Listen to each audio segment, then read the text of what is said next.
मैंने शायद अपनी ज़िंदगी में कभी हार नहीं मानी और हमेशा यही कहता आया हूँ कि ज़िंदगी में कुछ भी नामुमकिन नहीं है, लेकिन उसके लिए आपको आपका हौसला, जिगर और मेहनत की ज़रूरत है। और प्यार पाने की तड़प तो इंसान कुछ भी कर सकता है, लेकिन जब किसी के दिल में किसी के लिए एक जगह बन जाती है तो वो उसके लिए कुछ भी कहीं भी कर सकता है। यही है वो एक दास्तान। हम दोनों एक दूसरे के टच में थे, एक दूसरे से रोज़ फ़ोन पर बातें करते। एक दिन उसने अपने ऑफिस के बाद मुझसे मिलने को कहा क्योंकि अगले दिन उसकी छुट्टी थी। हम दोनों मिले। मैंने उससे कहा कि आज घर पर कोई नहीं। उसने भी कुछ इस तरह प्लान किया कि वो राजी हो गई। रास्ते में एक वाइन शॉप से मैंने 2 बोतल विस्की ले ली। उसने मना किया क्योंकि उसका उस दिन फास्ट था। मैंने कहा कि फास्ट तुम्हारा है और तुम 12 बजे बाद पी लेना। उसने कहा ठीक है। हम घर पहुंचे और अब रात के करीब 9 बज चुके थे। उसने नहाने को कहा और नहाने चली गई। मैंने अपना एक पैग बनाया और पीने लगा। मैंने उससे खाने का पूछा, उसने मना कर दिया और मुझे दारू पीते देखकर कहने लगी, कमीने हो, अकेले अकेले पी रहे हो। मुझे हंसी आ गई। मैंने कहा, क्या एक पैग बना दूं तुम्हारा? उसका जवाब था हाँ। उसने भगवान को सॉरी कहा और अब हम दोनों दारू पीने लगे। 2 पैक लेने के बाद एक दूसरे को किस करते हुए।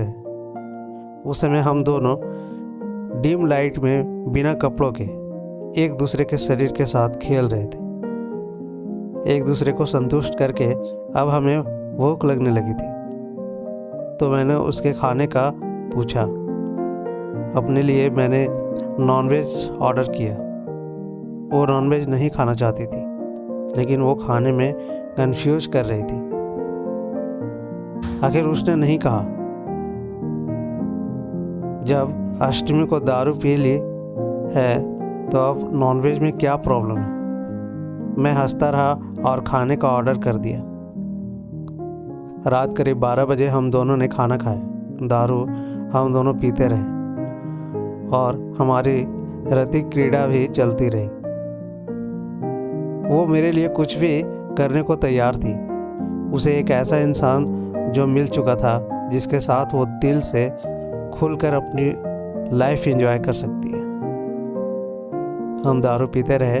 मैं उसके गोरे सेक्सी बदन के साथ खेलता रहा, कभी वो ऊपर तो कभी मैं। हम दोनों इतने खुश थे कि उस दिन शायद हम दोनों हर उस पोजीशन को जो काम सूत्र में वर्णित है हमने ट्राई की और किसी हद तक सफल भी हुए। उस रात हमने करीब 14 बार एक दूसरे को संतुष्ट किया। हम दोनों करीब 6 बजे सोए।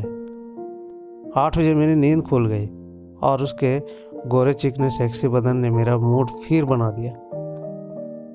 लाजमी था कि एक बार और सुबह की ठुकाई का आनंद लेना था, जो हम दोनों ने लिया।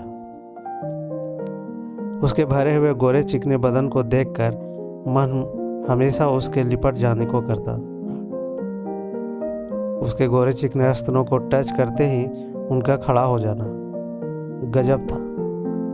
दारू पीकर उसका और ज़्यादा जंगली होने मुझे आज भी उस मस्तानी रात की याद दिलाती है। वो अब शादीशुदा है, लेकिन हम दोनों एक दूसरे के संपर्क में आज भी हैं। जल्दी हम दोनों एक बार फिर मिलने का प्लान किया है। तो ये थी आज की कहानी। कैसी लगी अपने दोस्तों के साथ शेयर कीजिए और कमेंट में ज़रूर बताइए। साथ ही साथ चैनल पर नए हैं तो सब्सक्राइब भी कीजिए। मिलते हैं कैसे ही नई कहानी के साथ। तब तक के लिए धन्यवाद।